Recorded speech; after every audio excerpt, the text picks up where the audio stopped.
Alrighty, welcome everyone. I'm Teeaboo and I'm here for It's Late Night with Teeaboo. It's late at night and I'm Teeaboo. Late Night with Teeaboo. It's Shiki, episode 6. We binged 4 episodes of Shiki last night and we're gonna watch some more tonight.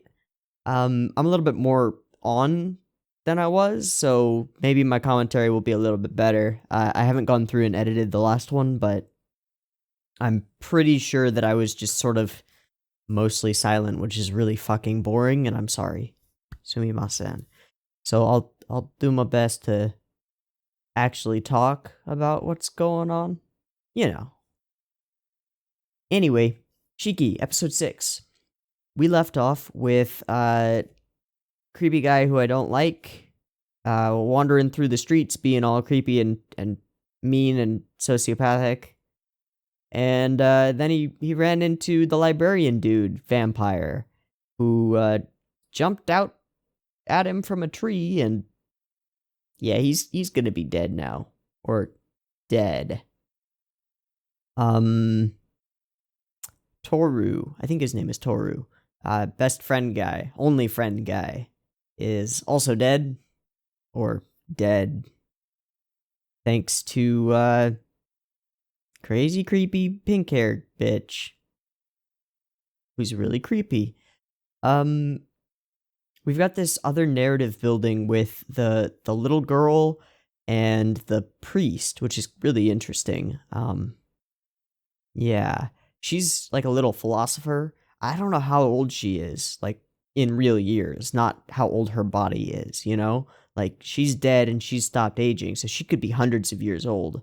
She reads a ton of books, and books on, like, philosophy, obviously, and weird, like, off-the-beaten-path subjects, and stuff like the priest rites, which are, from what we saw or heard of that one little clip of his book, like, really creepy sort of myths type things.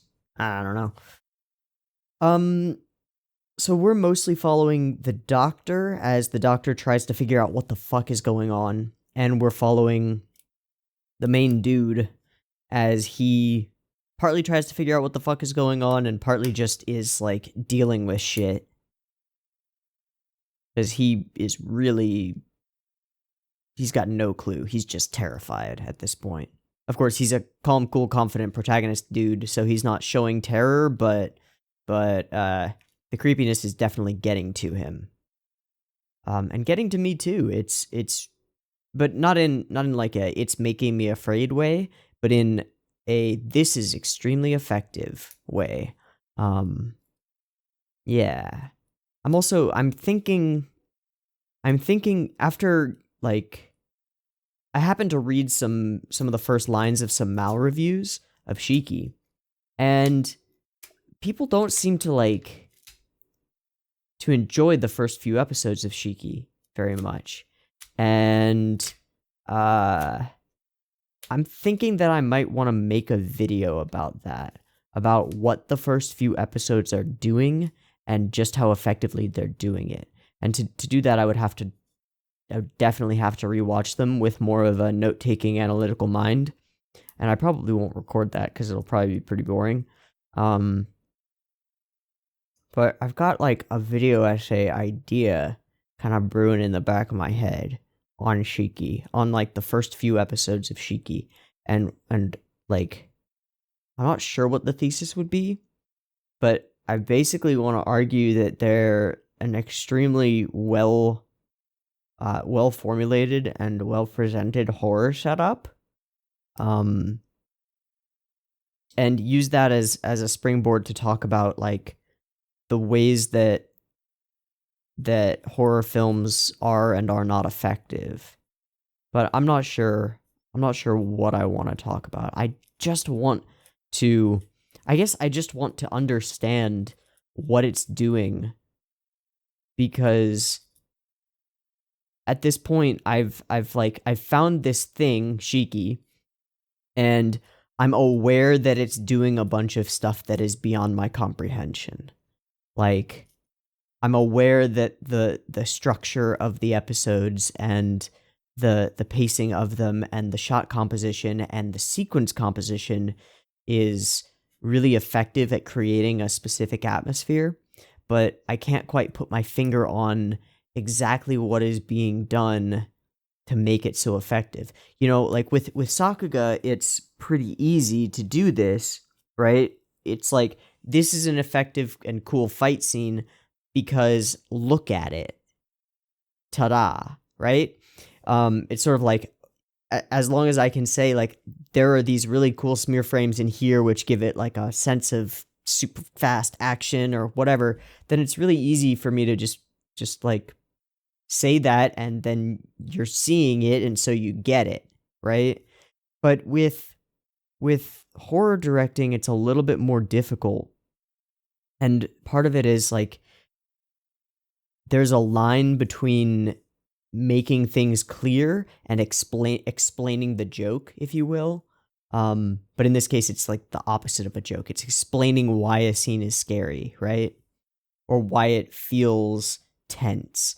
You know, why is it that these long shots of our main character guy standing with like blown out blue and white sky behind him, and like way too loud cicadas in the background, and like the castle cropped over into the left, why is that so tense? Why does that have such an effect on me? And I'm not sure that I can put my finger on it yet. And so to make this video that I'm thinking about making, I might have to dive into some of the deeper film theory that I've just forgotten from my film classes. Because I studied under a professor at my school. I was a computer science student, but at my school we were able to take classes in anything, basically. And so I took film classes, and I came really close to getting a minor in it, but I just didn't, because I was a lazy ass in my last years of college. But I studied under a professor whose thing, like his doctoral thesis was on Japanese horror film, and he would, in every class that I took, he would always end up referencing and talking about Japanese horror film until he finally convinced the department to let him teach a class on it, which I also took. And Japanese sensibilities on horror are a bit different from Western sensibilities. It's one of the few places where like the Western perspective argument actually holds water, because in most cases the Western perspective is not that different from the Japanese perspective. They're really rather closely aligned, and to say that you don't understand anime because you come from a Western perspective is like, it's an ignorant statement and a stupid one in most cases. But for Japanese horror, it's like they operate differently, and Western horror has moved in the direction of Japanese horror because of in some cases because of specific extremely successful horror films like The Ring and The Grudge, especially The Ring. But yeah, so I took a class on Japanese horror with him, and now I find myself wishing that I had just paid more attention and, you know, cared a little bit more. Because maybe then I would feel more confident that I have the tools to actually do a meaningful analysis of something like Shiki.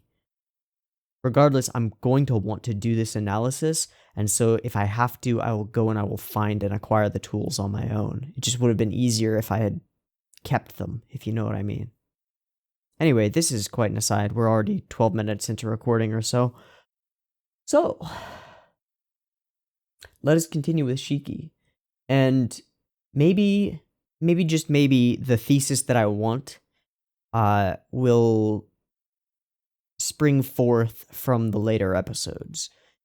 Because pretty much the strongest thesis that could come up would be the early episodes are a perfect setup for the later episodes and a necessary one, right?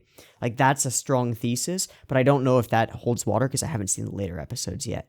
But if there are things in the later episodes that needed this slow burn, pervasive tension in order to have the weight that they have later in the story, then that creates a really strong thing for me to write about and then talk about and then cut scenes of the show into a video essay and make one. Yeah. So we'll see. We'll see. This is late night, so not coming into it with an analytical mindset, but at this point I'm hunting for a thesis. So I'm coming into it with an analytical mindset. Regardless, once I find something that I really want to talk about in this show, I'm going to have to rewatch it. But that can wait until I've watched it, you know? Anyway, again, we're 15 minutes into recording. Okay. Let's get into Shiki. As always, if you like it. If you're not subbed and you want more, you can do that. And if you are subbed and you're not getting it, the bell maybe helps. Oh, editing me. I bumped the mic. Sorry. And if you really like this content, if you want to support me and what I do, patreon.com/Teeaboo. It's a thing, it's a place, it exists.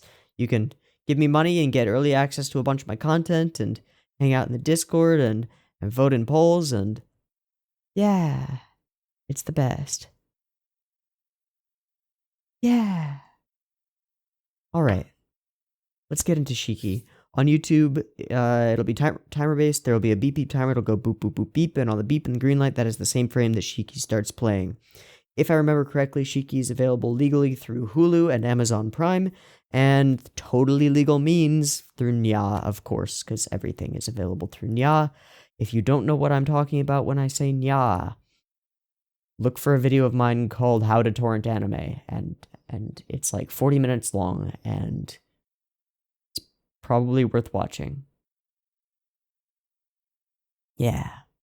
I'm using the Cerberus, or Cerberus, but hard C because... Wait, would it be a hard C? What's the origin of Cerberus?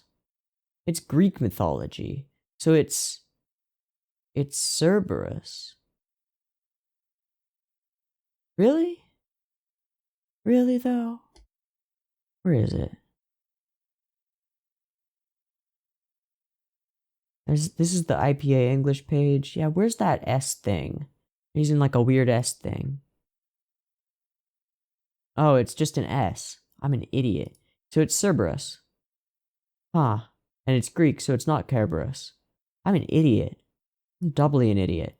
If it was Latin, then Cerberus would be correct, but it's not Latin.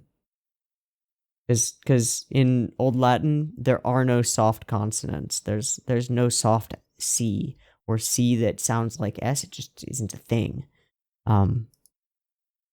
Yeah.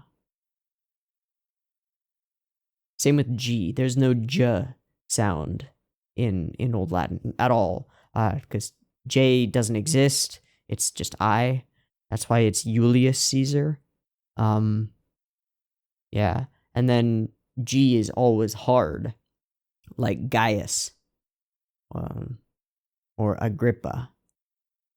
I might be wrong about Agrippa. I know it's a hard G, but it might not be Latin. Agrippa. Yeah. Roman consul, statesman. Okay, I was right. Good. I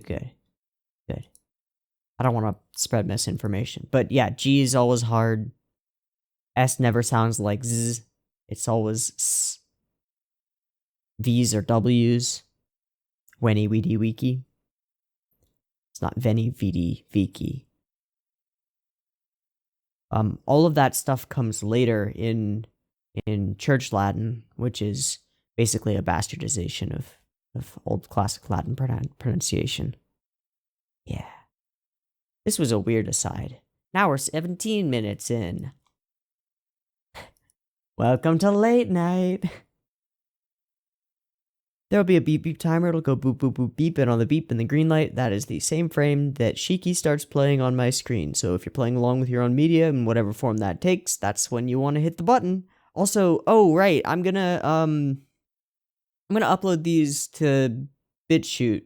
So if you want them with the whole video in it, and then you don't have to deal with the timer shit, BitChute is a thing, and I'll put a link in the place. It's like, it's web torrent, so you can just watch it, and then when you've watched it, like, you're helping other people to watch it too, because peer-to-peer, and it's kind of cool.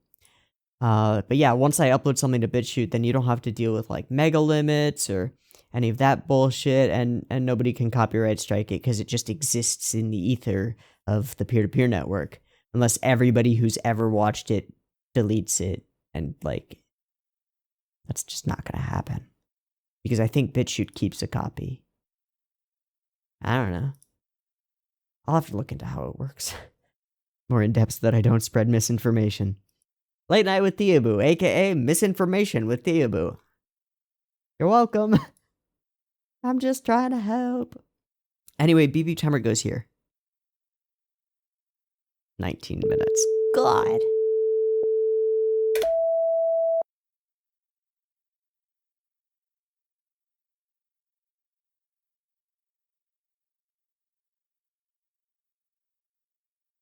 Yes.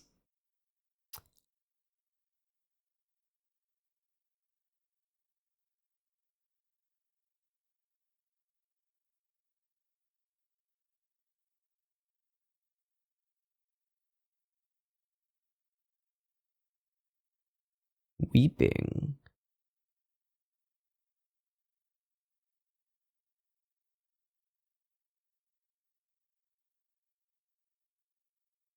Oh.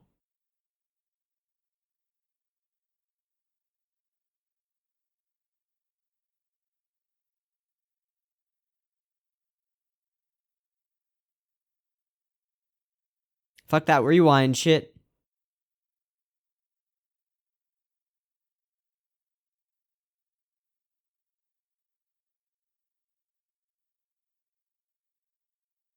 Were we hearing this vocal track backward? I think we were.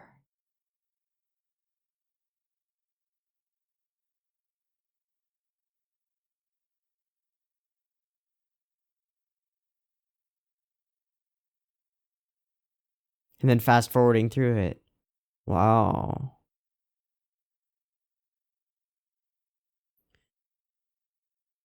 Okay.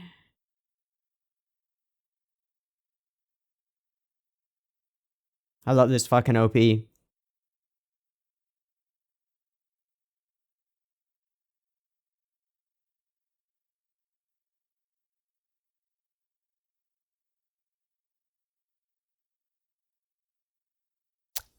Wonder who the artist is.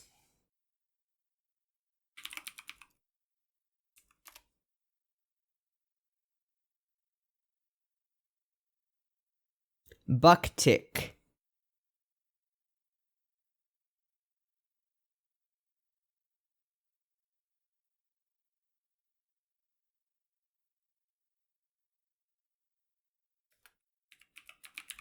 Do they have a My Anime List thing?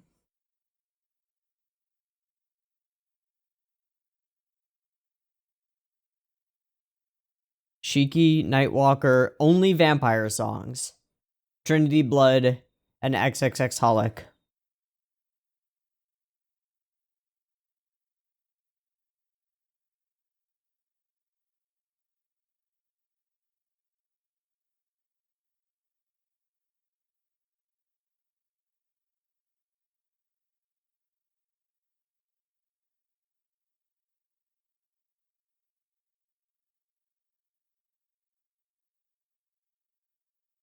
Sixth Skull, okay.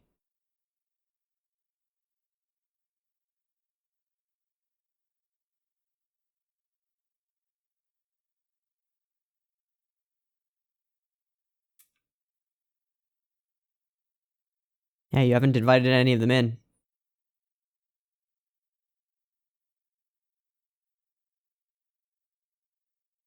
Yeah, that boy dead.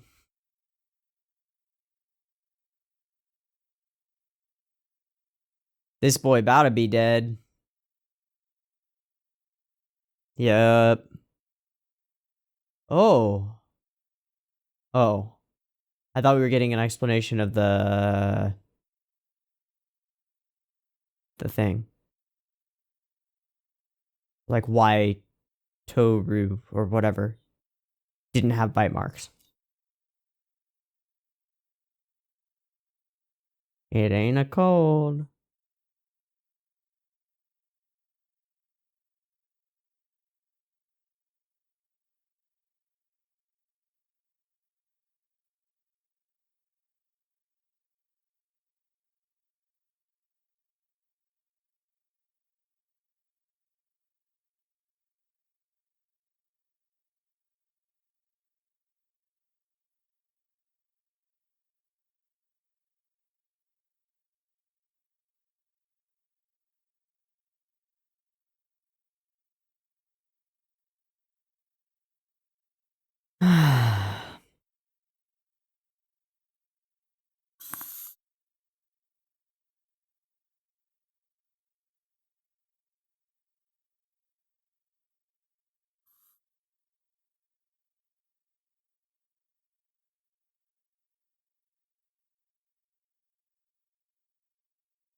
Yeah.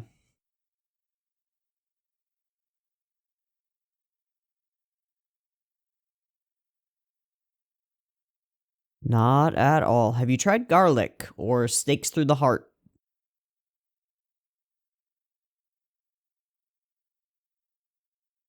Yeah.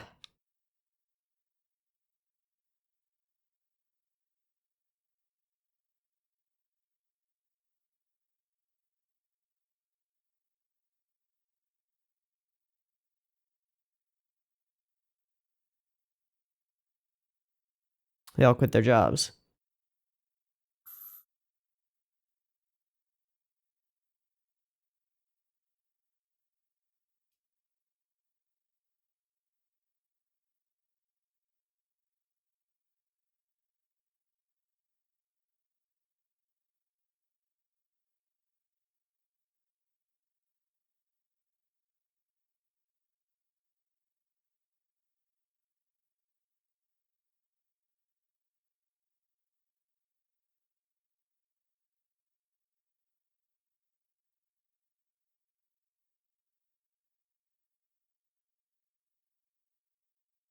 Because they're all dead.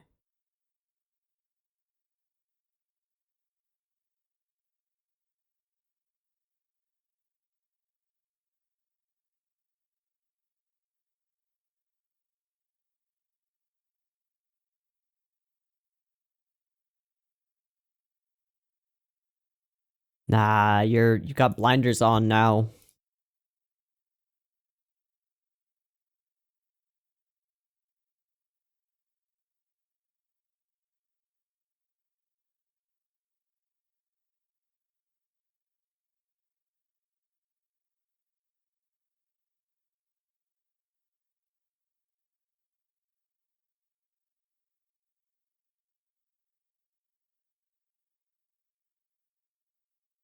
Papa?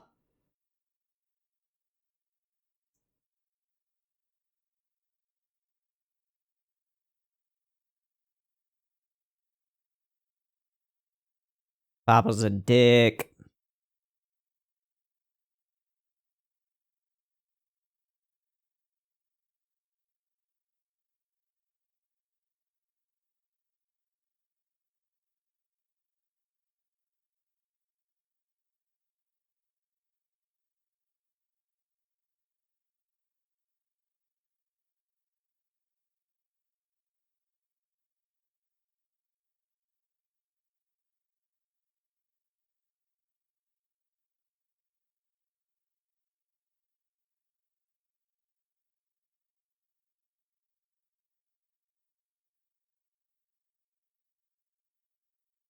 Forever and ever. Why is that?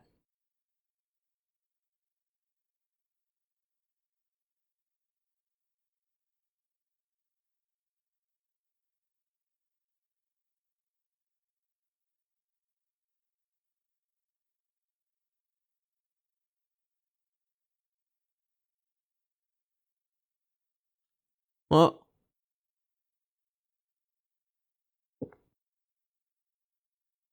Mm-hmm.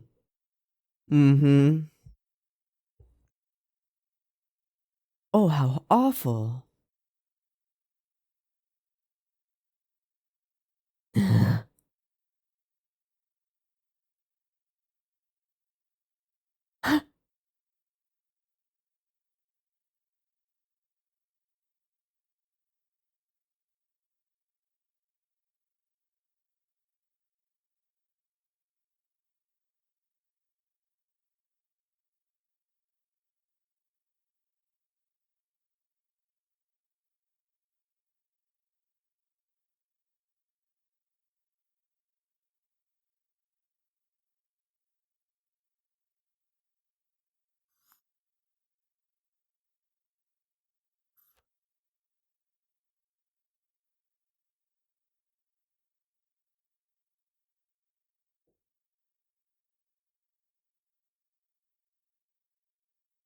Damn, bro. He really cares.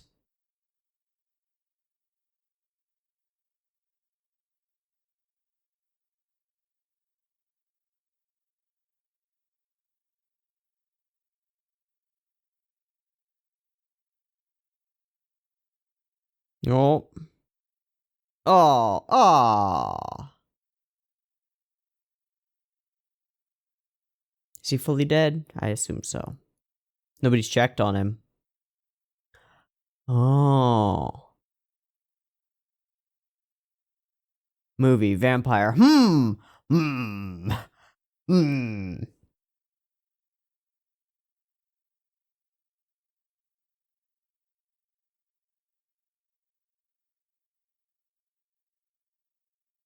Oh, so Maso was found. Okay. Is he...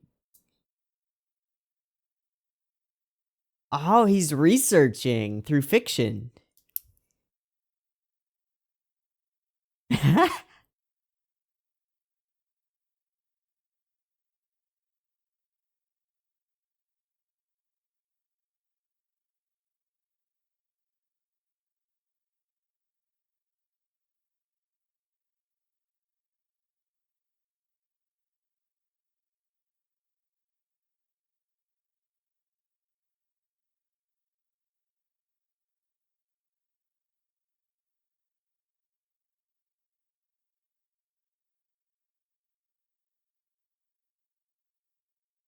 Oh, that's a little on the nose there.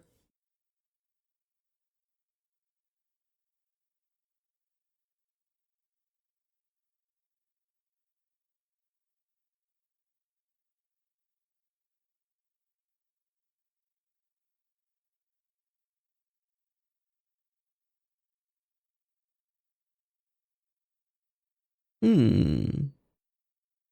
Is he just taking them out for research into his own writing? Probably.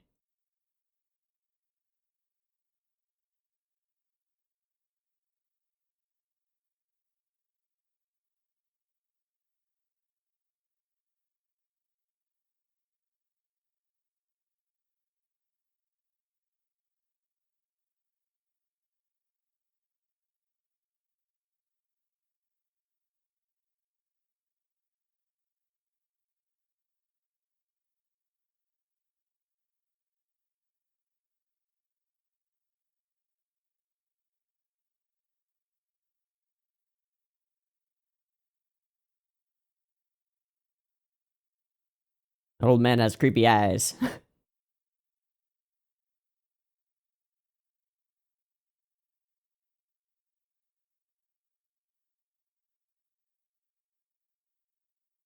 Hi.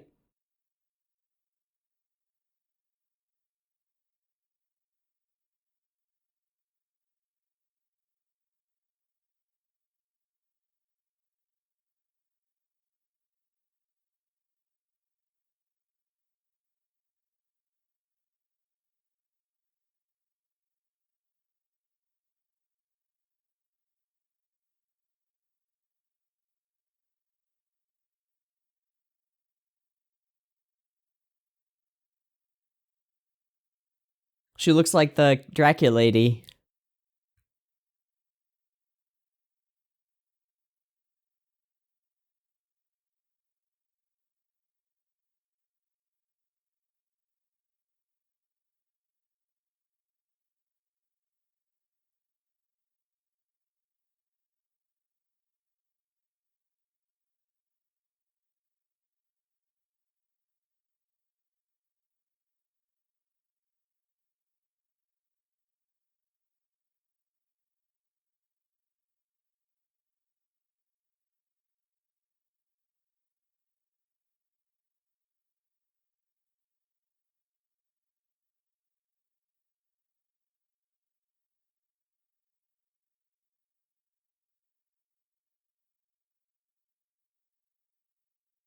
Yes.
So is she next?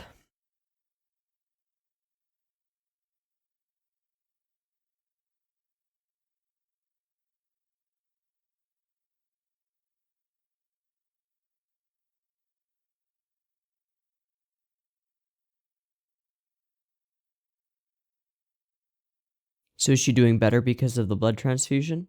Or did she not have the illness? Oh,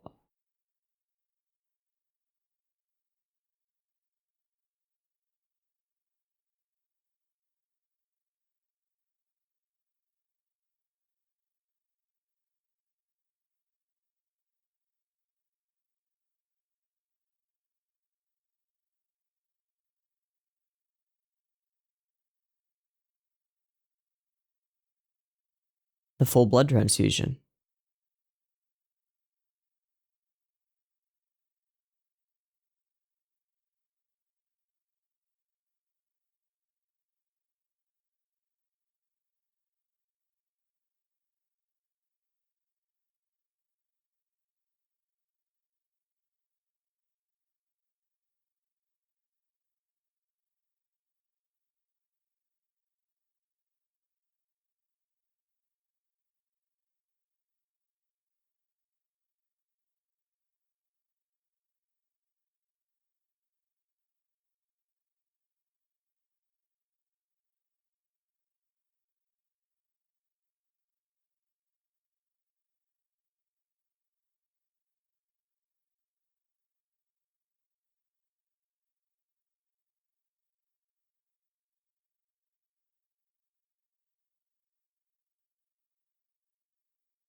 Hmm. Hmm.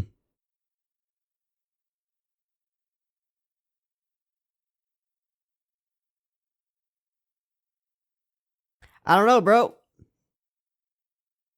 I would stock up on garlic and steaks. Especially the steaks.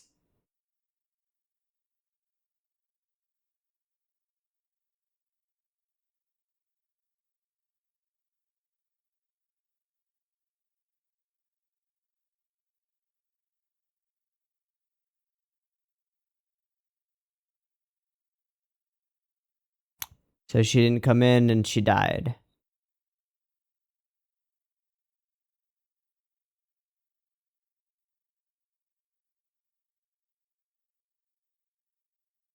Oh, hey, buddy. A fateful meeting. Hiya. So, vampires.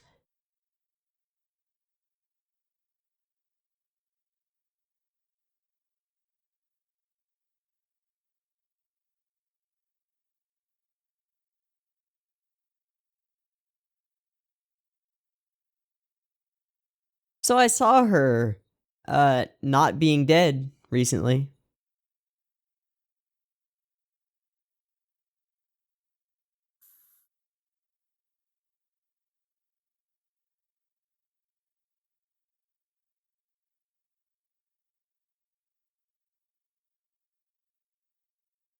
What? No.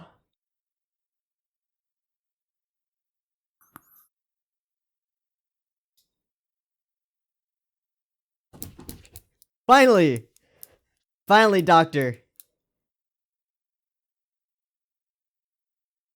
What? It's not like I've seen her or anything. Yeah. Sounds crazy. It's all about the blood. Except that they're canine bites.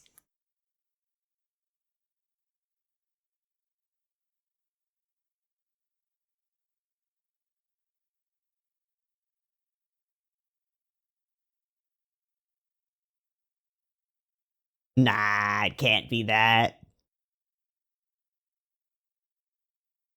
Don't be ridiculous.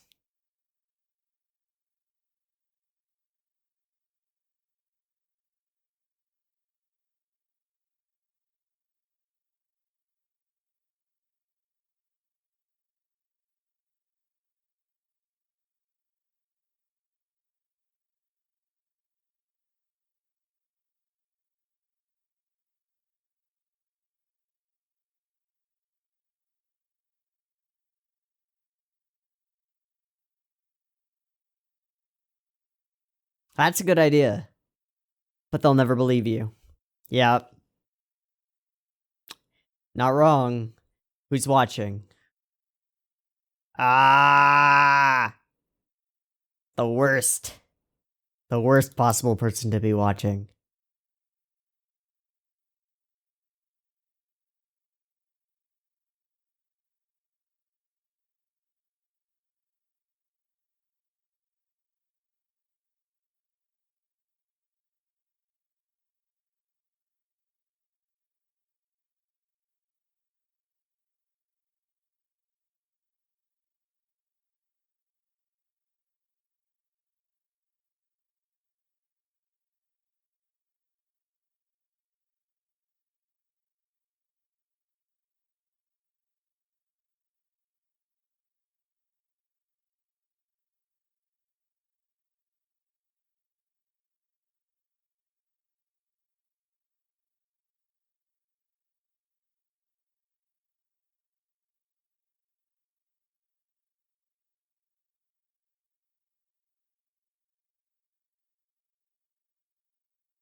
No previews, thank you.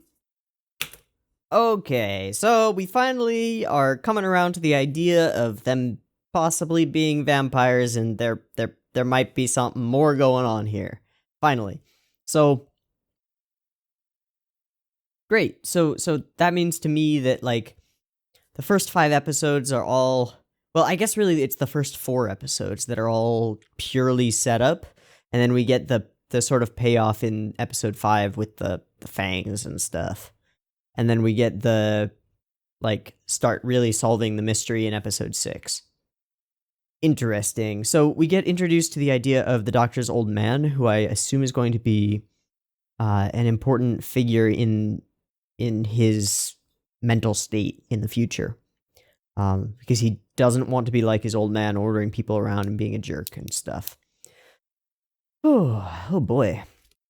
there was one thing that actually caught my attention from the very start of this episode, and it was the audio transition, or lack of a transition, more aptly, from the intro portion into the first scene of the episode. So just listen with me really quick.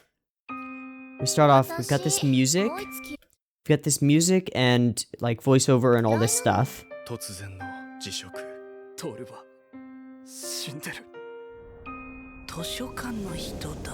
that big whoosh, and then an instant cut. Okay? That's the kind of little stuff that like, when did the cut happen in terms of the beat?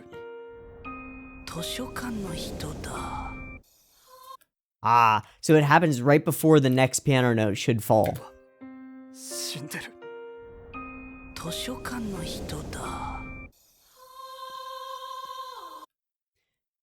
Just instantly cicadas. Oh. That's little brilliant stuff that isn't what you expect, right?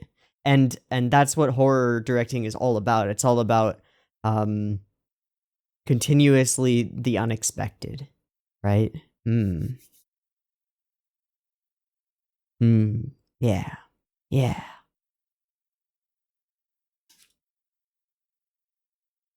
So, the Risen. Yep, that's exactly what it is. And he's made himself a little cross. I bet that's not going to be very effective. I just have a feeling that it's not going to be very effective. But we seem to be playing by old school vampire rules. And if we're playing by old school vampire rules, for example, the one that we've established pretty effectively, I think, is that they can't enter people's homes without an invitation. We haven't seen that one guy who the kids saw go into that house. We haven't seen him get an invitation to go in. But we have had vampires repeatedly, like, do stuff that gets them an invitation to go inside, and then as soon as that's done, they're like, all right, I'm done here. We don't have to converse anymore. I'll see you later. I'll be by real soon. And then they come by. So if we are playing by old school vampire rules, then crosses, silver bullets, garlic, stakes. What else? What else is like effective weaponry against vampires? Let's look it up. Colloidal silver, molten silver bullets, swords, knives, and stakes. Okay, great. Yeah.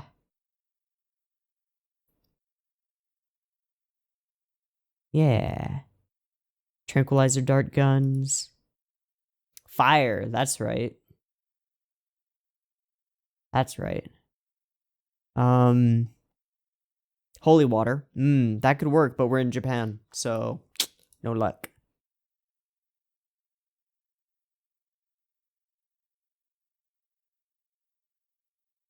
We haven't seen much in terms of mirrors, just at all in the show. But it would be interesting to see no mirrors. Or no reflection in the mirror for a vampire. Quite possible.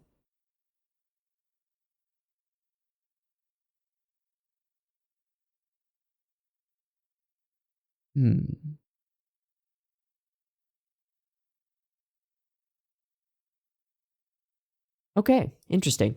I'm gonna be right back after a short break, and then we'll watch another one.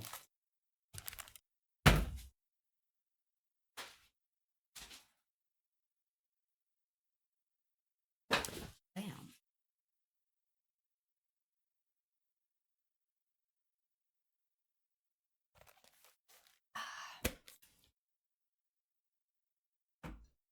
All right, episode 7. Let's do it. Let me grab it, open it, pause it, put it back at 0 seconds, and beep beep timer goes here.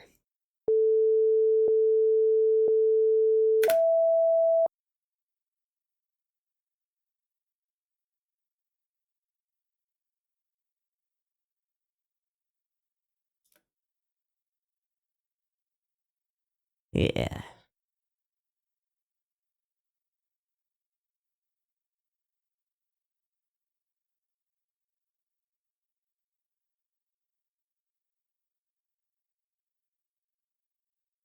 Happy music.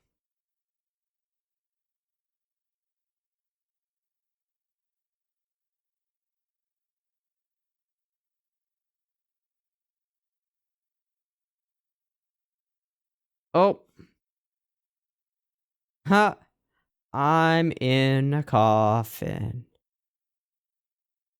Wow.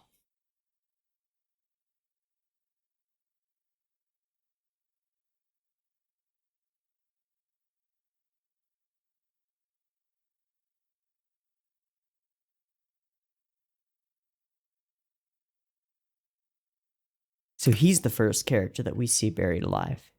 Oops. What the fuck?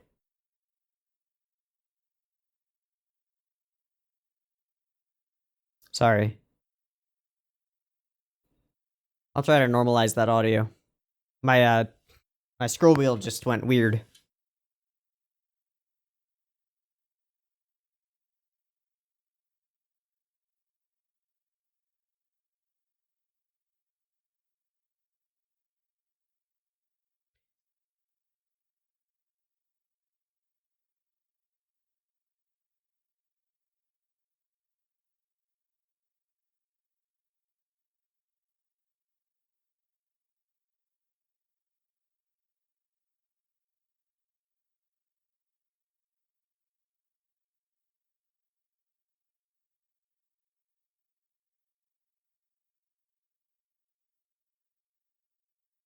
Also, I think it's interesting that Sonoda, the little girl, said my mother has the same condition, not my mother and my father.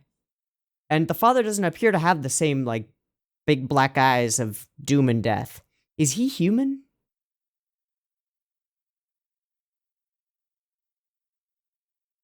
Seventh killing spirit. Hiya, kids! He can't come out at them yet, because there's sunlight.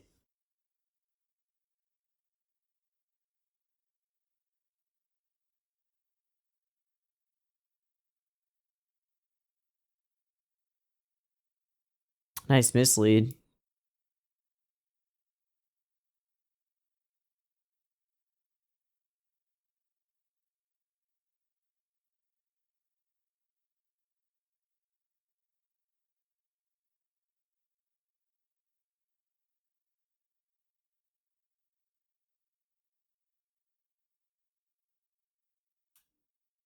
Oh, you know, just like hunting a vampire.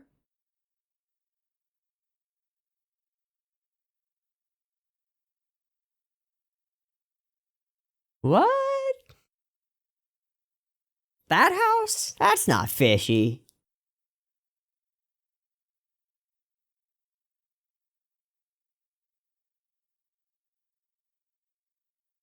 Haha.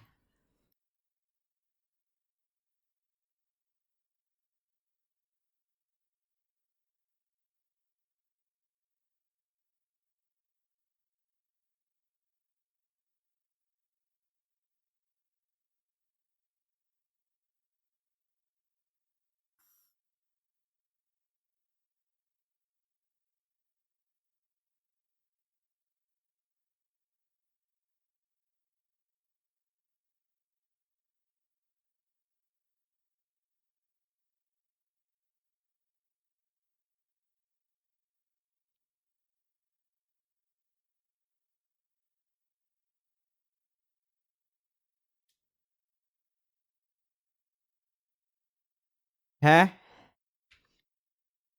Yeah, she evil now?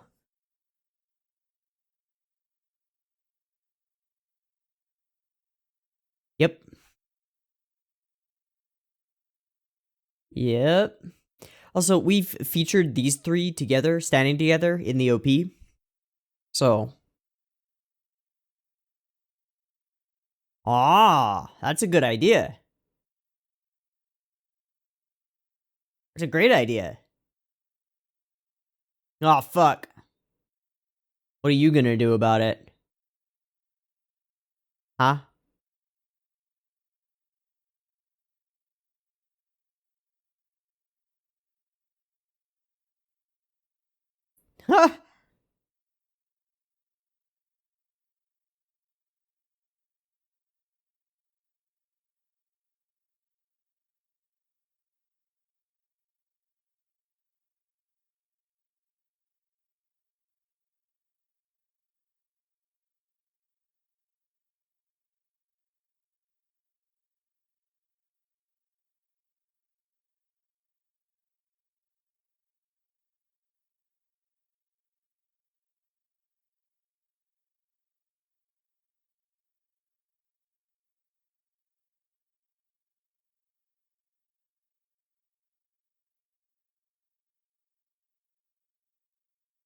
Fuck, are they gonna make me feel for this character?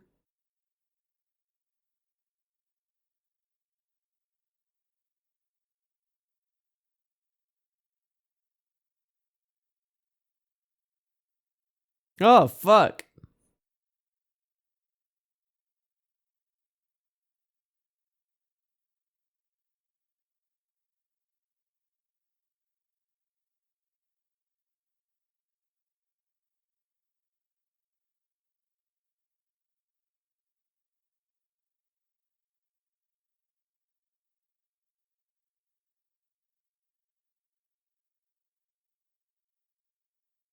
Oh. This is like sexual assault parallels.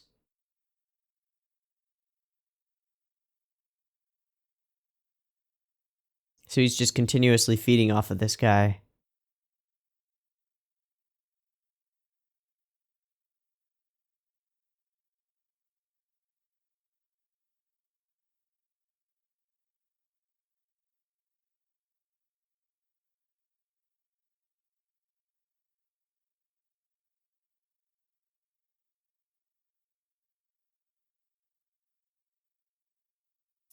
Blue hair boy, gonna pull you out.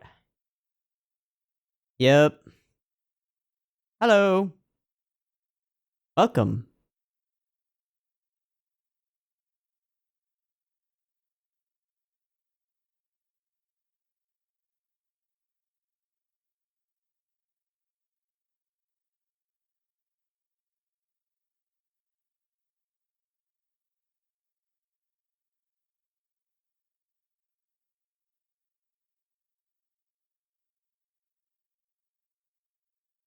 Whoa, they don't need to breathe?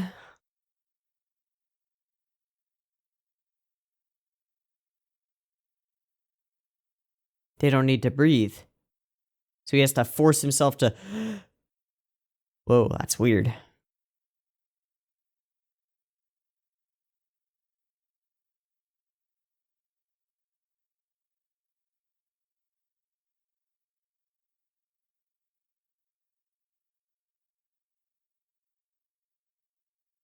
Ah!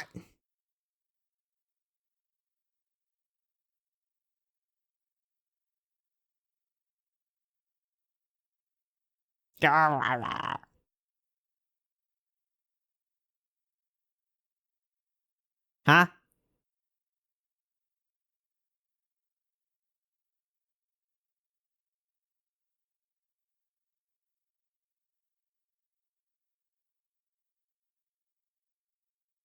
So we get to see the introduction through this character.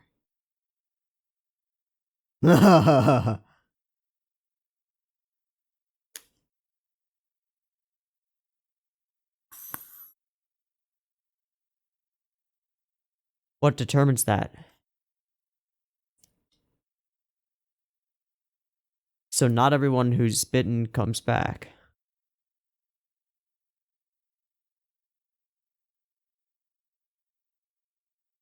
I knew it.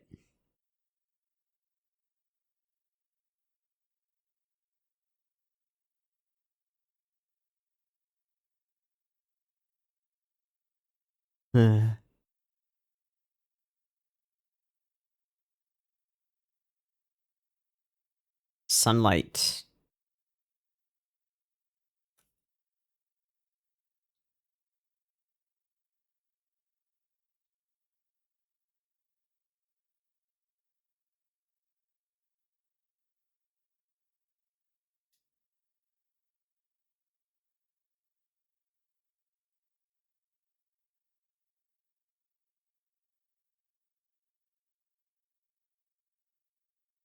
So, where do we go?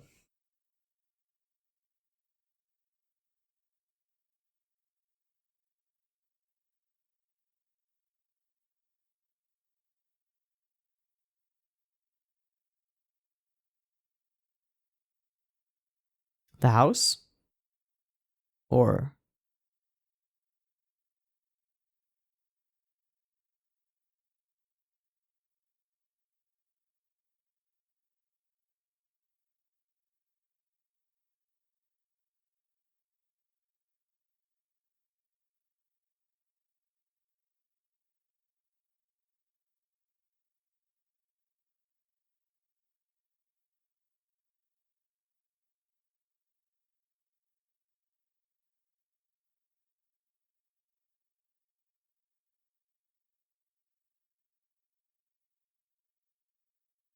Hmm.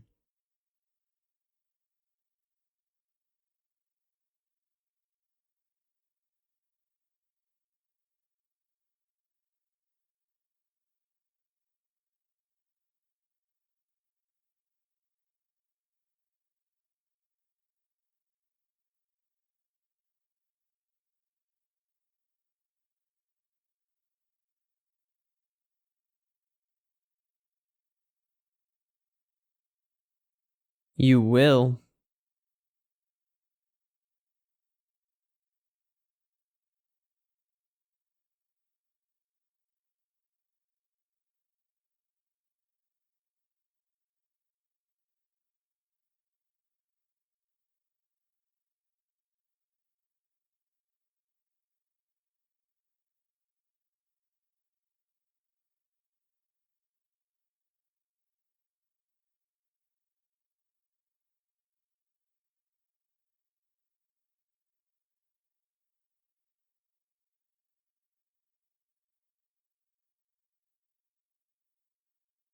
Humans are their enemy.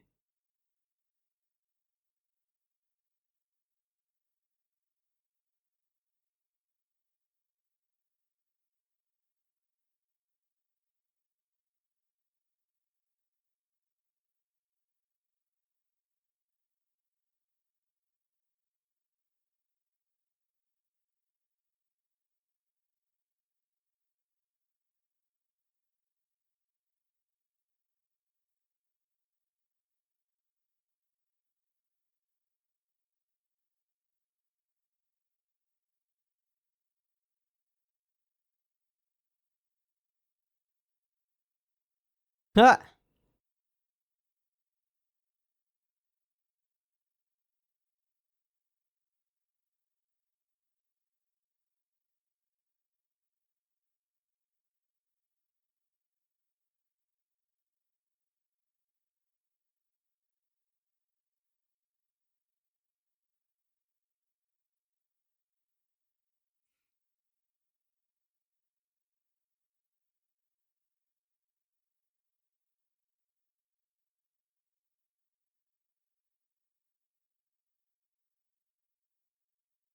I would tell you if I could believe myself.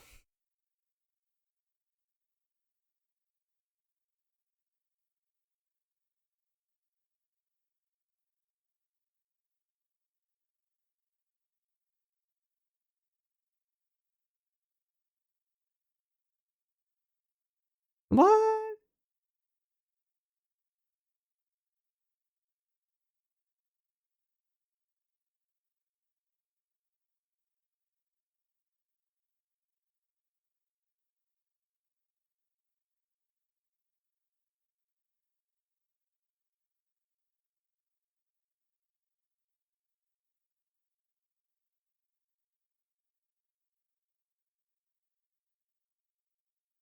What if they put her back and she just like plays dead?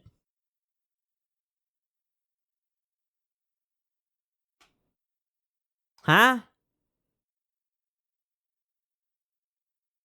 Go, you gotta figure out the truth.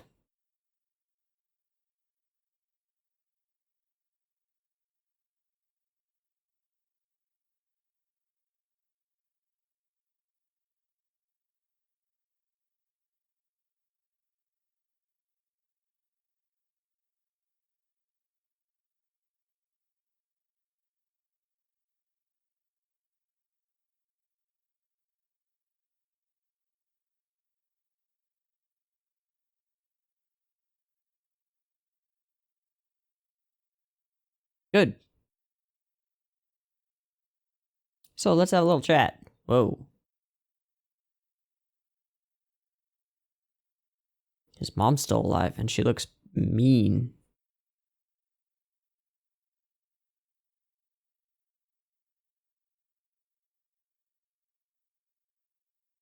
Can you tell him about the girl? Oh.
It was vampires, you're crazy. Yep. Hey. You fucking what, bruv? You've lost it.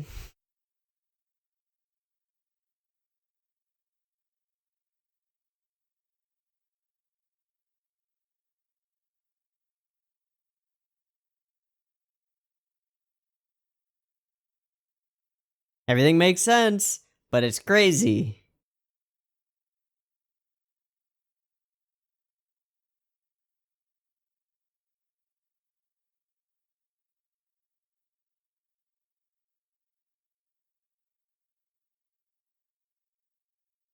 Hmm. Hmm.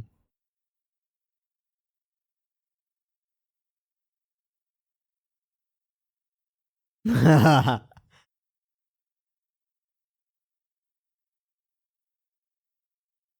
go dig up some bodies.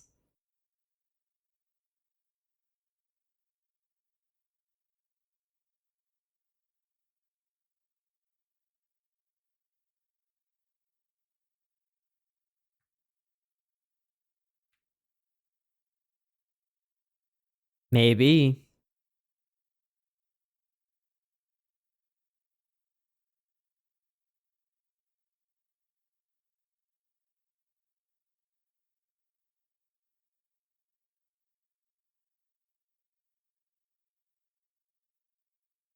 Yep, he's there.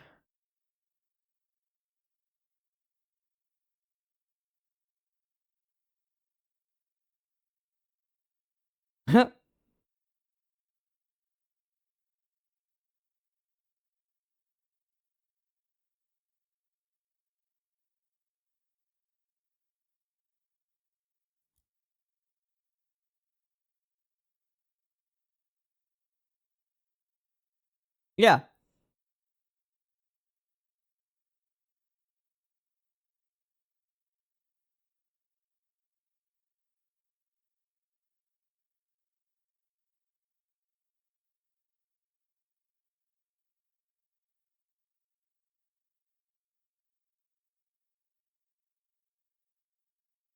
But blue haired dude knows that they're going to go dig up that grave. So he could have her go back in and just lay there.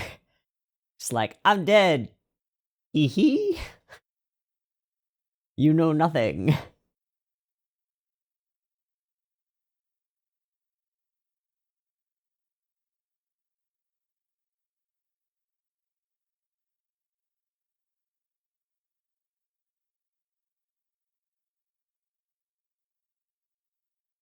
Right, she had that scene with this pit. But is she?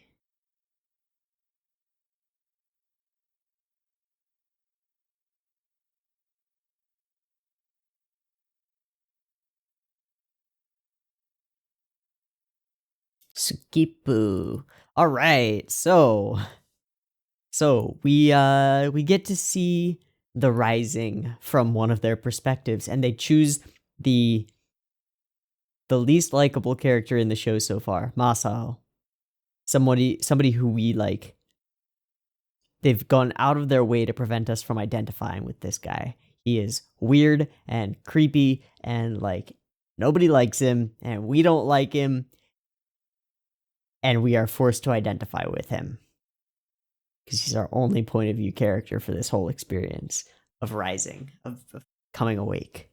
So already we're in an uncomfortable position following a character that we don't like into this new world. Ah!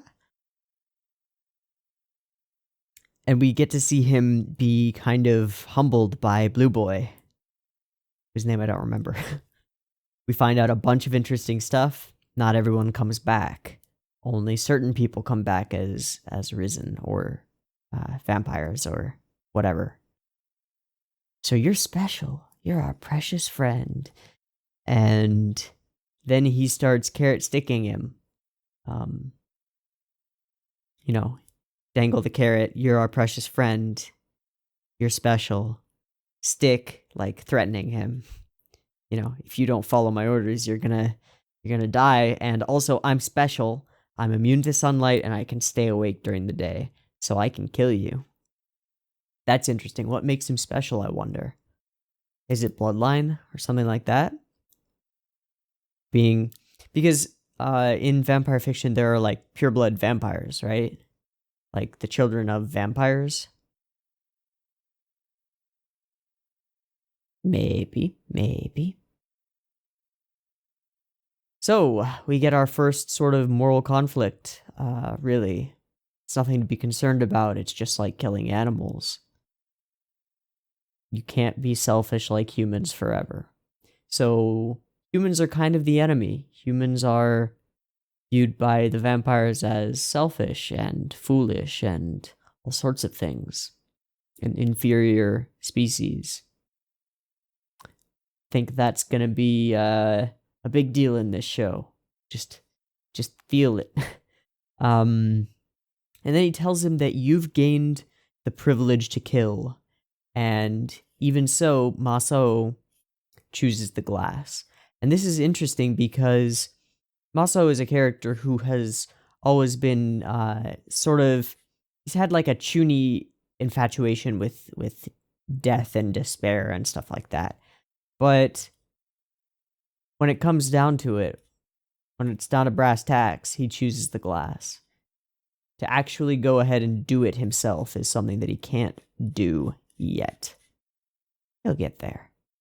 But he's a weak person, He's a weak soul.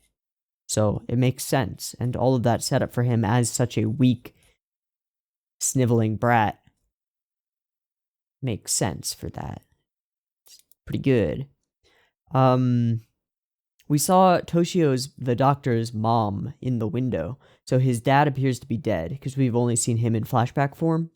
And his mom appears to be alive and distant. And just from that glance at her, kind of mean. The guy from the government is gone, and so are all of the papers. I have to wonder if that's somehow related to the monk telling the girl about the epidemic.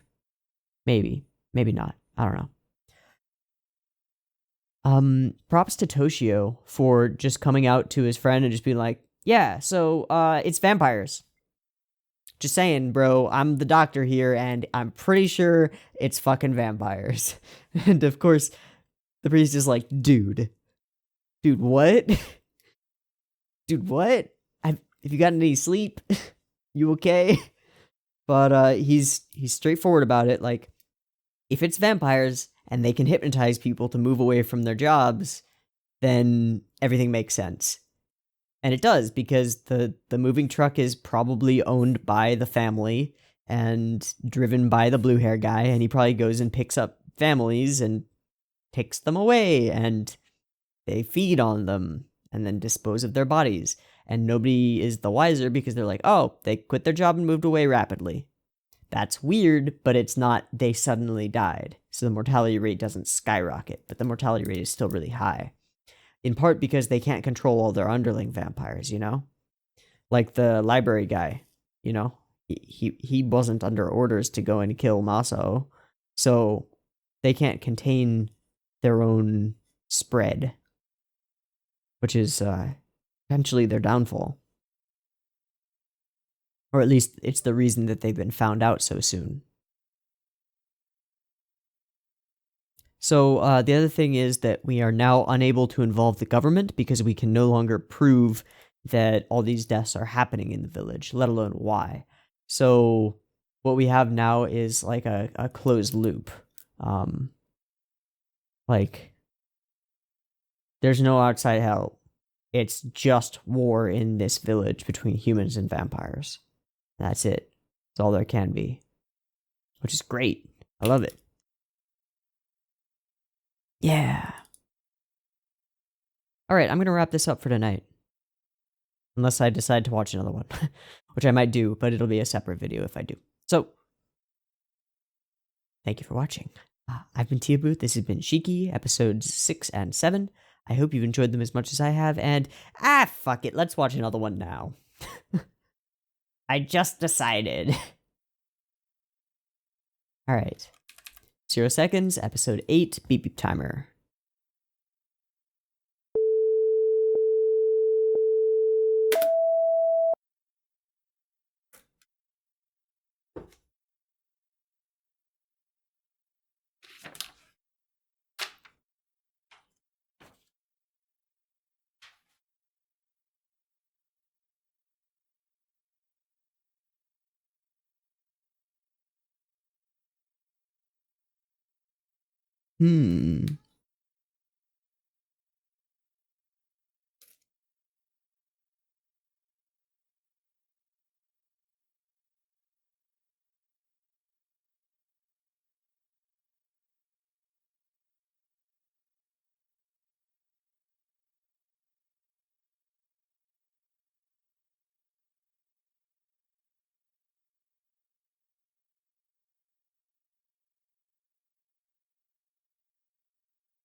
Tread carefully.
Oh, they're stained glass. I just got that. Okay.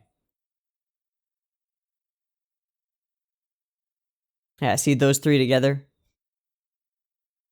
Those are the blue-eyed guys, or the blue-haired guy's eyes, and the Misako's eyes. Ah. Or Shimizu. Whatever her name is. Pink hair scary bitch.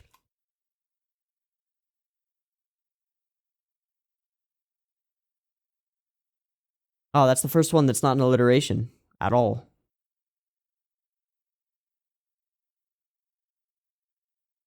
Chini Sanshi Go Roku Shichihachi.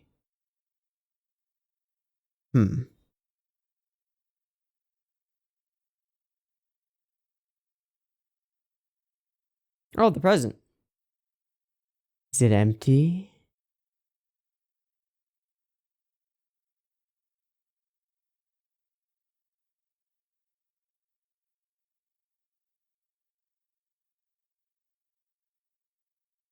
Oh.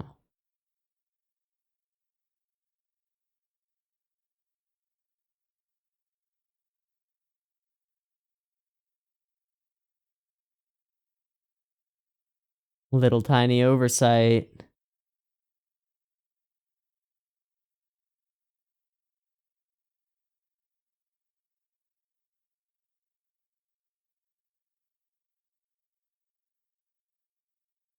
Digging sucks. Digging is fucking hard. You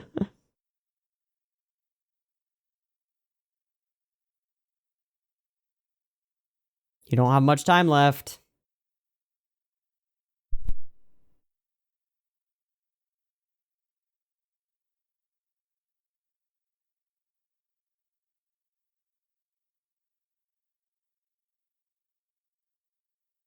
Found it.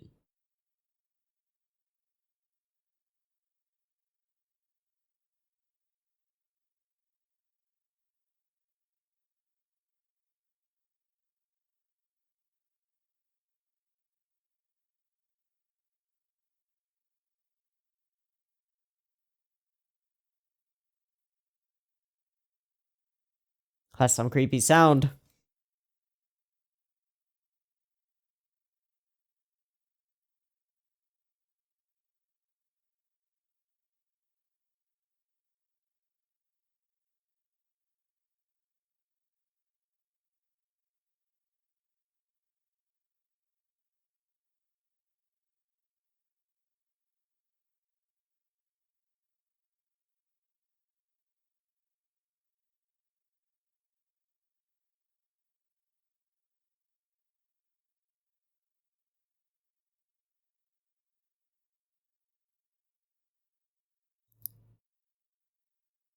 Hell yeah. Fuck.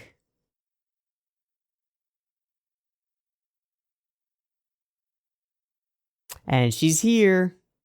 Probably. Yup. Oh no!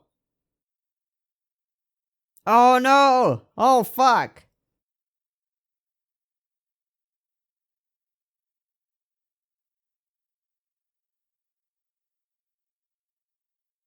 Is it that guy from the mines? Or the lumber yard? What have you got? What?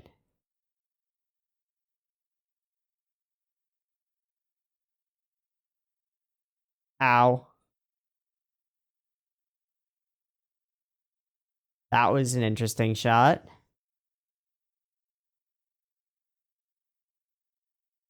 He's not dead. That really made, like, you feel the reverberations. He wasn't before either.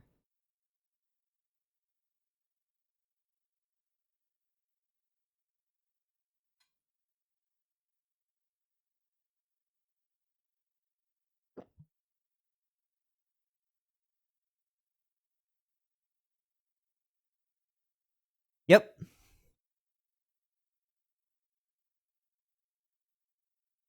Huh, they think they have to, like, deal with it. Oh, they're gonna put him in the grave. Oh.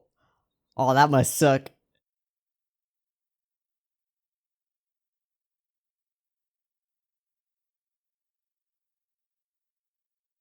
Ice cold.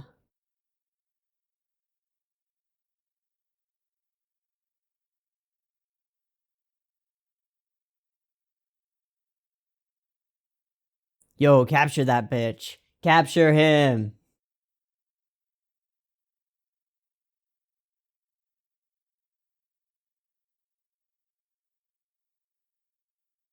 Tie him up. Tie him up. Bring him to the doctor.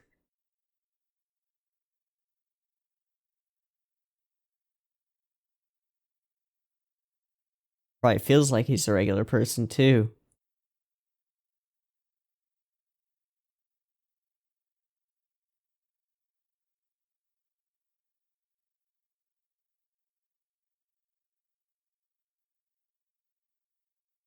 Tie him up. Haha! Tie him up, bring him to the doctor. Just be like, hey, we found this dude. He's really cold. Not breathing.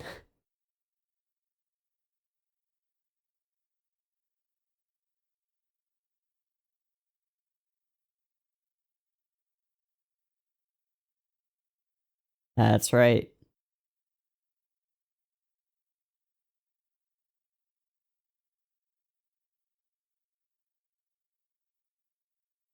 Sucks to be that dude.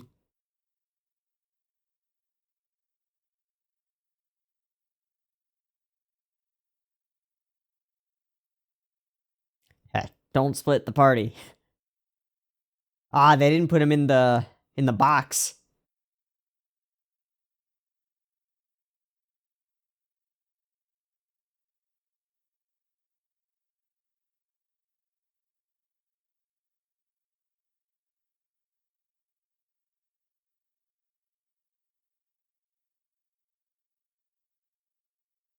That's pretty smart.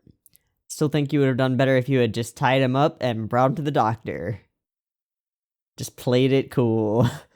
Like, we don't know what happened here. This guy's cold.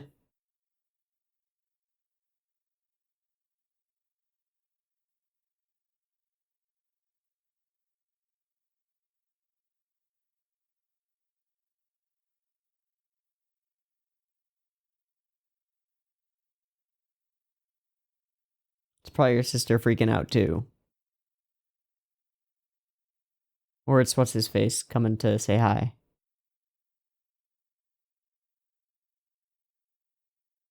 Yeah.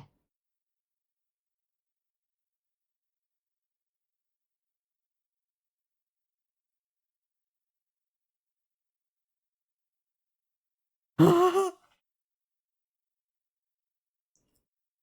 terror.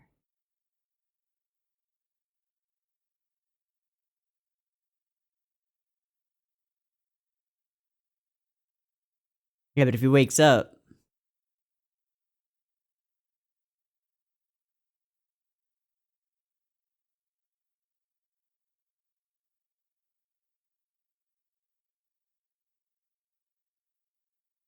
Whoops.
Now you got a vampire with a grudge. Fuck. Oh, flat tire. By your friend's house and... Oh, it's not flat. Okay.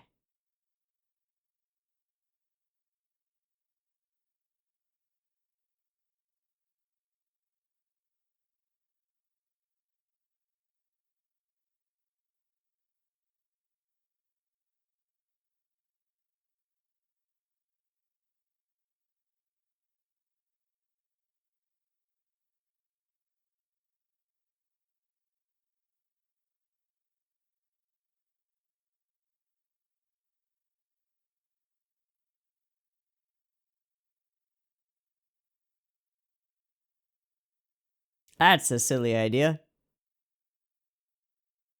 We don't know what kills them.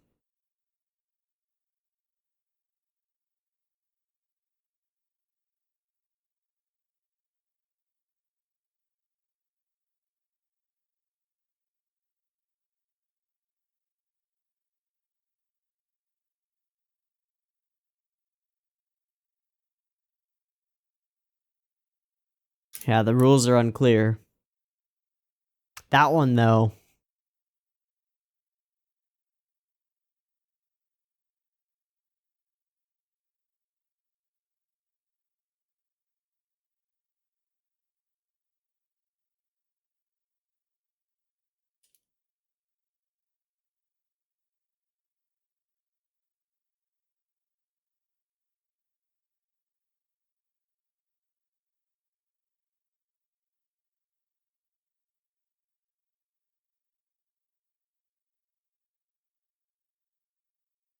Yeah, you need information.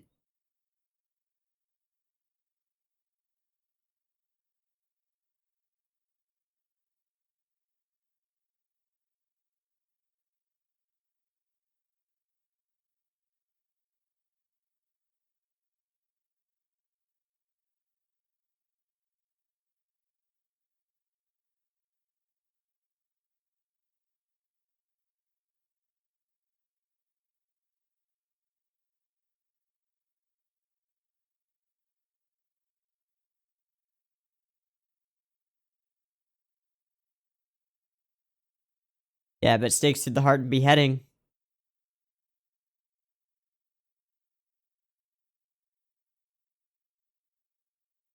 First step.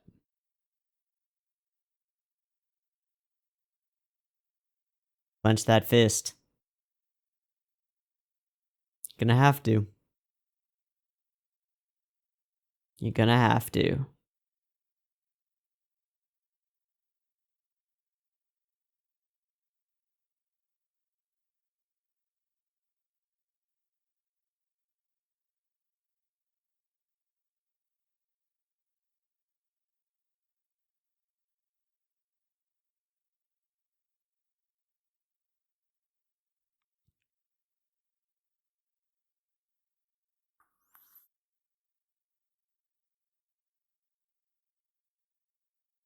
Or she might not rise at all.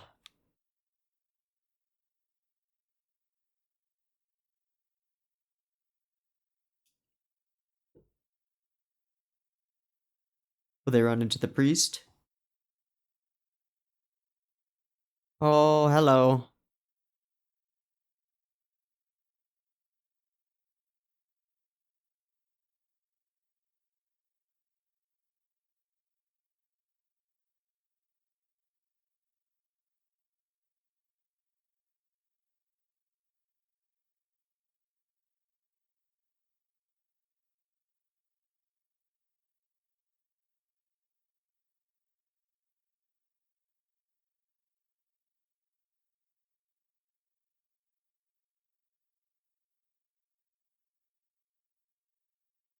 Oh, hello.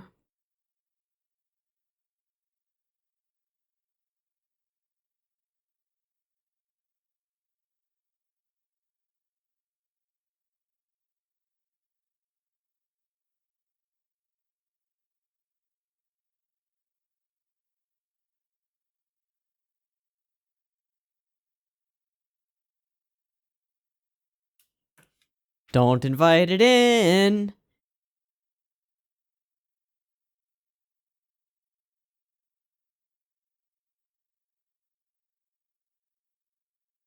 Uh,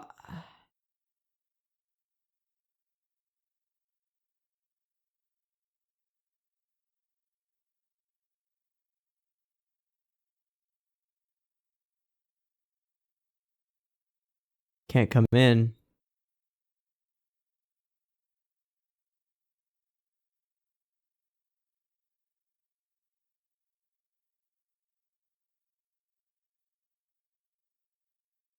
Ah, it's a puppet.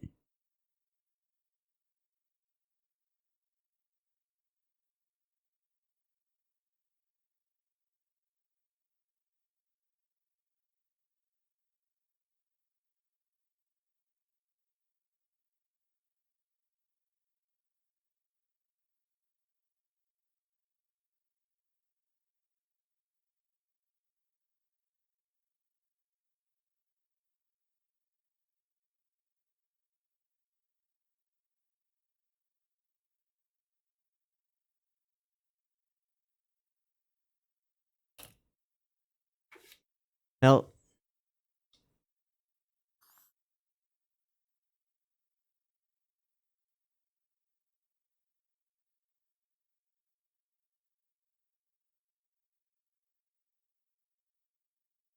puppet can come in, but the person cannot.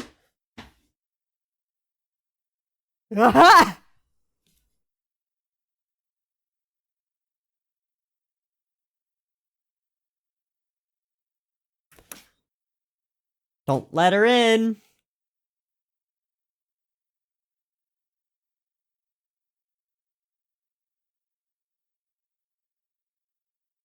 No. No, no, no, no, no, no, no, no. All the good in the world. Aw, oh, fuck. Are you gonna lose your parents? No! They can't come in unless invited. Confirmed.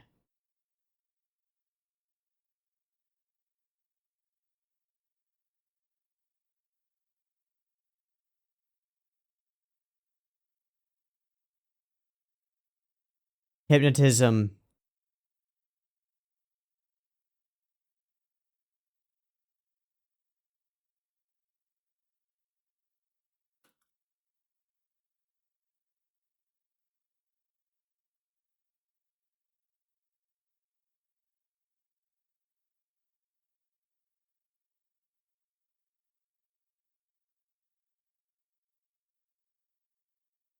Fuck, I'm gonna have to watch another one. Because what the shit? That wasn't... What's her face? The main girl. Sonoda? Ah. Episode 9. 0 seconds. Beep beep timer.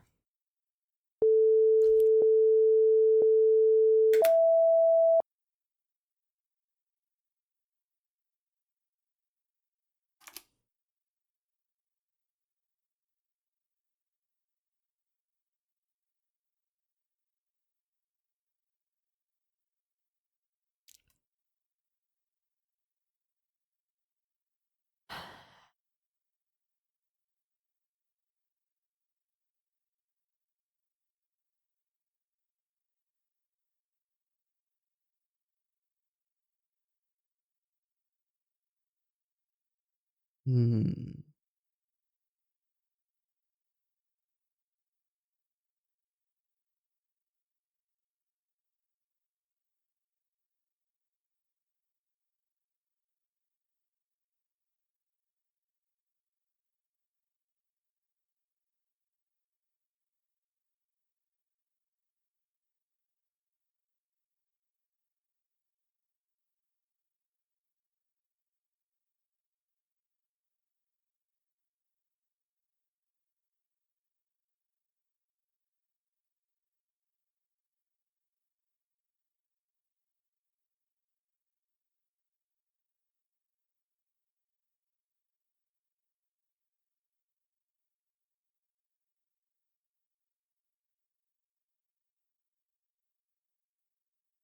Oh.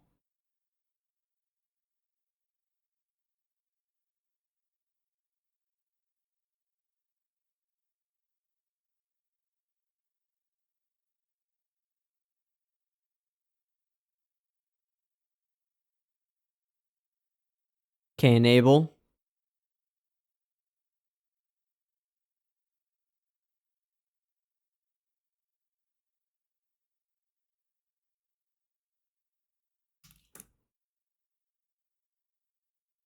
Nope. Nope. Nope. Damn.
Okay, so they're monitoring her.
Hypnosis?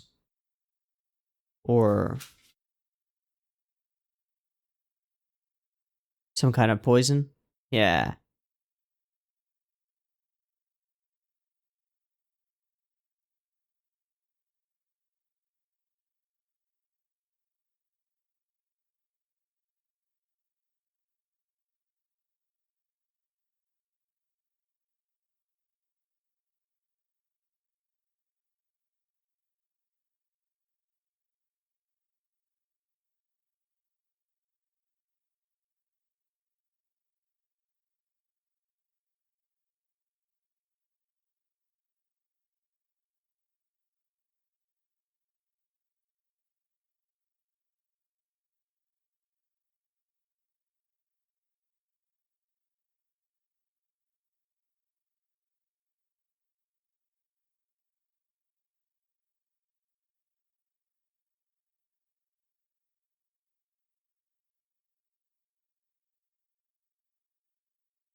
Is it cool to have the field shot?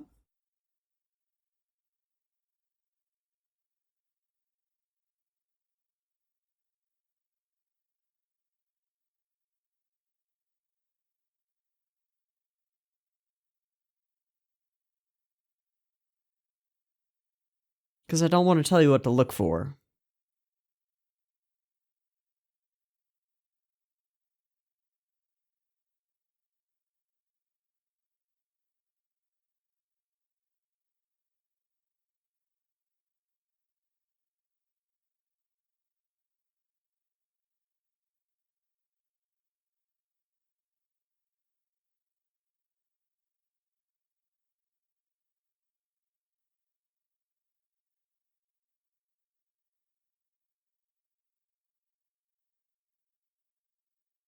He has a wife?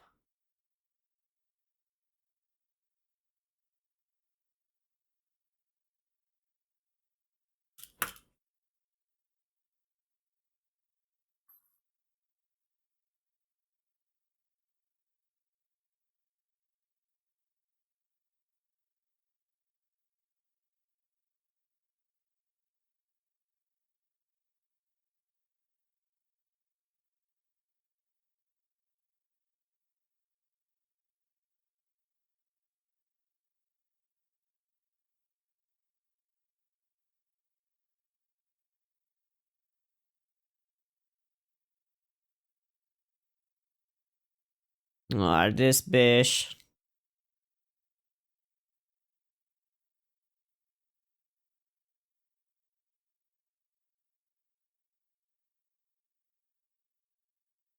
Nah, her hair emotes. Bad shit, Mom. Yeah, bad shit.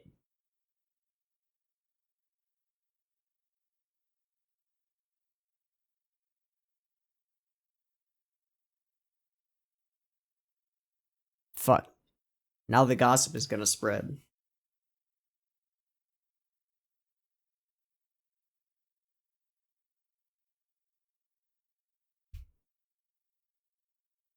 Fuck off, Mom. Who cares, Mom?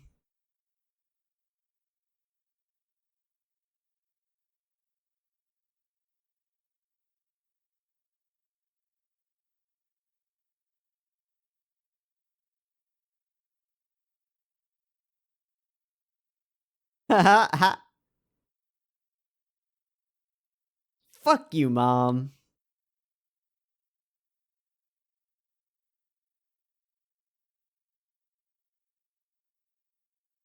Yeah.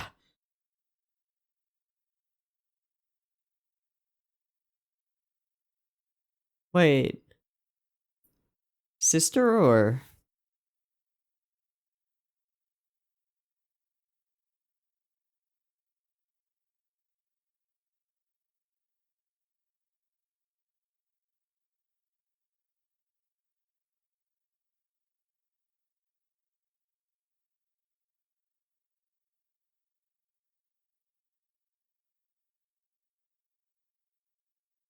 Ah, no.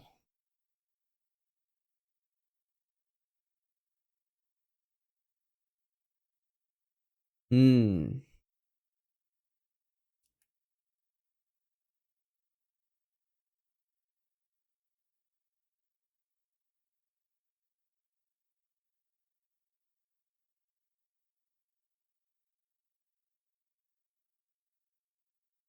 She gonna get attacked?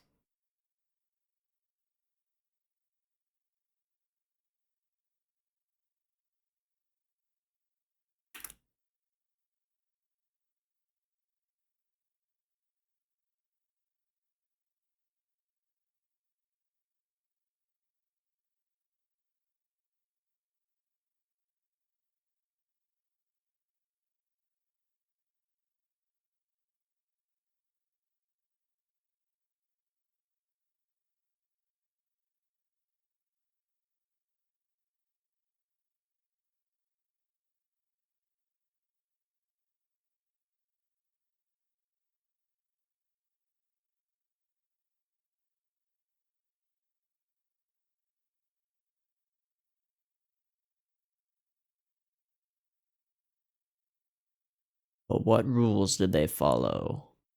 That's the question. Ah, fuck, she's gonna get attacked.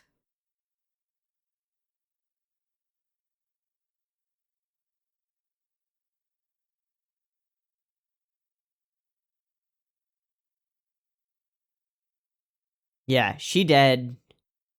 That person should be dead.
Okay.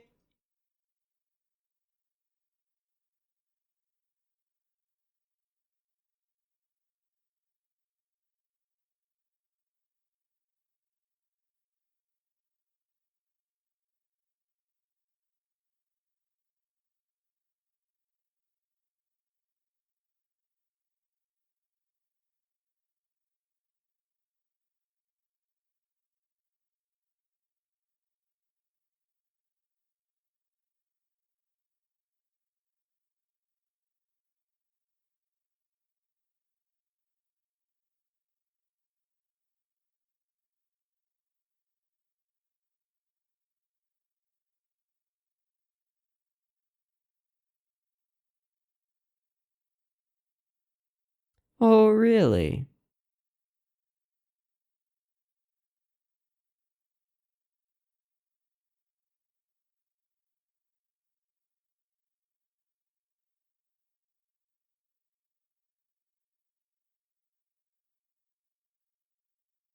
Wasn't.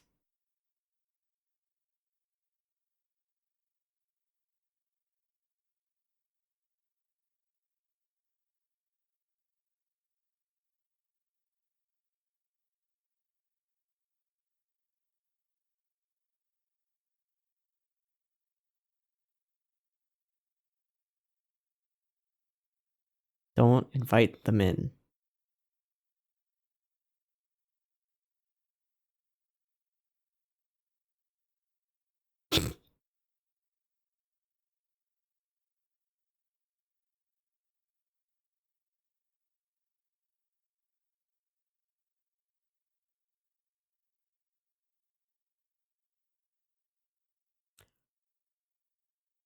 No thanks.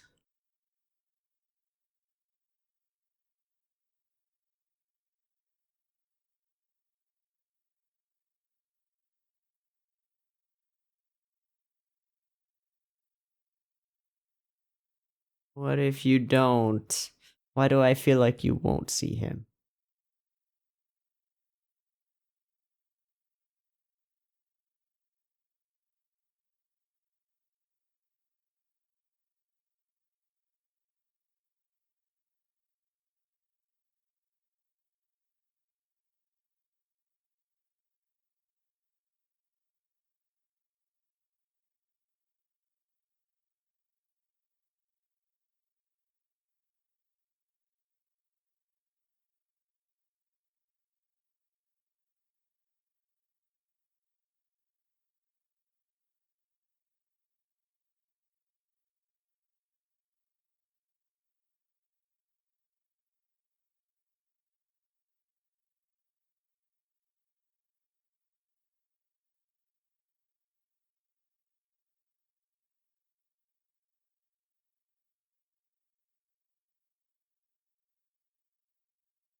Fuck, we just split the party.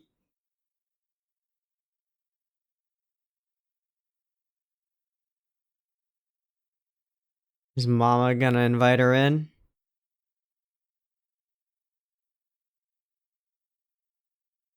Ah, she's freaking out.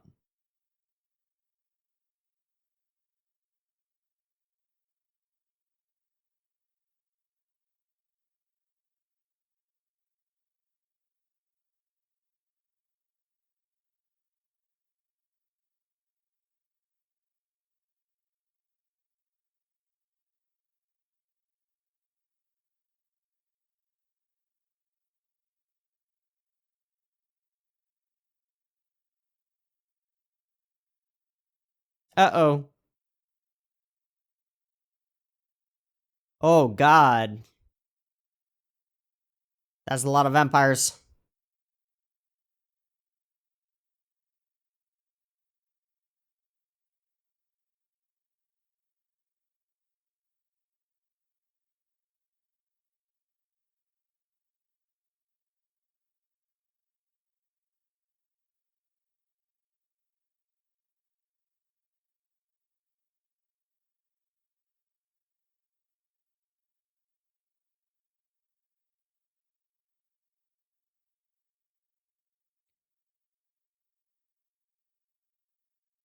How did they get invited?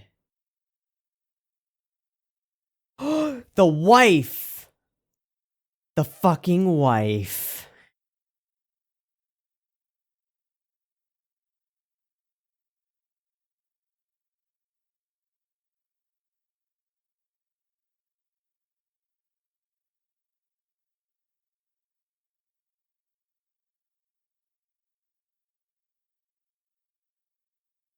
By who?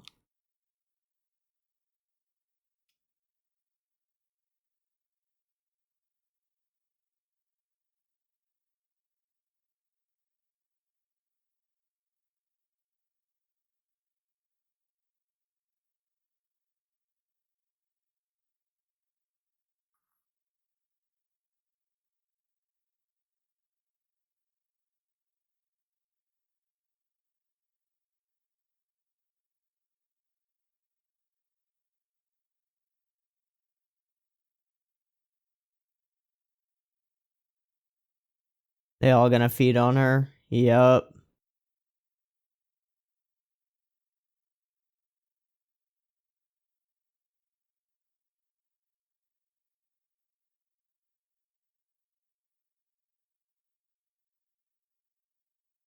And this place is no longer safe. Like, it's open to them now, right? Your stupid wife.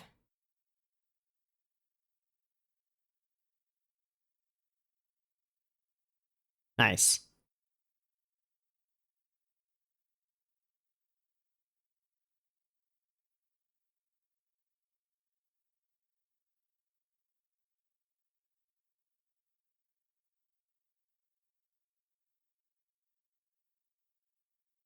She just get a cut on her face from the leaves, and then it just instantly healed.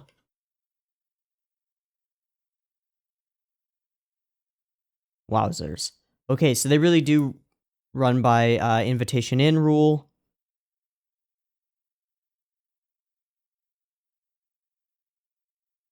We didn't get to see the hand puppet thing.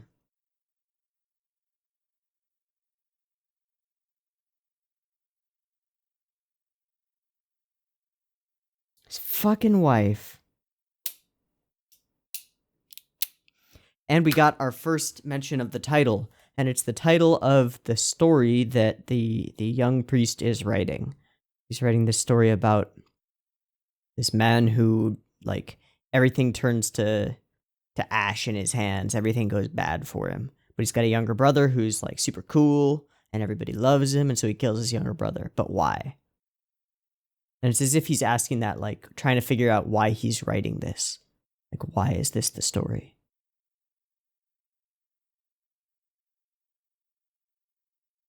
It mirrors Cain and Abel.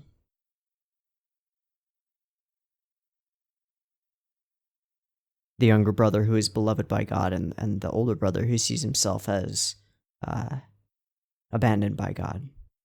And so he slays his brother out of jealousy. I wonder if the story is also sort of the story of the vampires. Like, everything turns to ash in the vampires' hands, and they see themselves as cursed by God. And so they slay humans, partly because they must, but also partly because of jealousy of their not being cursedness. I don't know, man. I have no idea. But damn, this show is good. Really enjoy it. His fucking wife. She invited him in.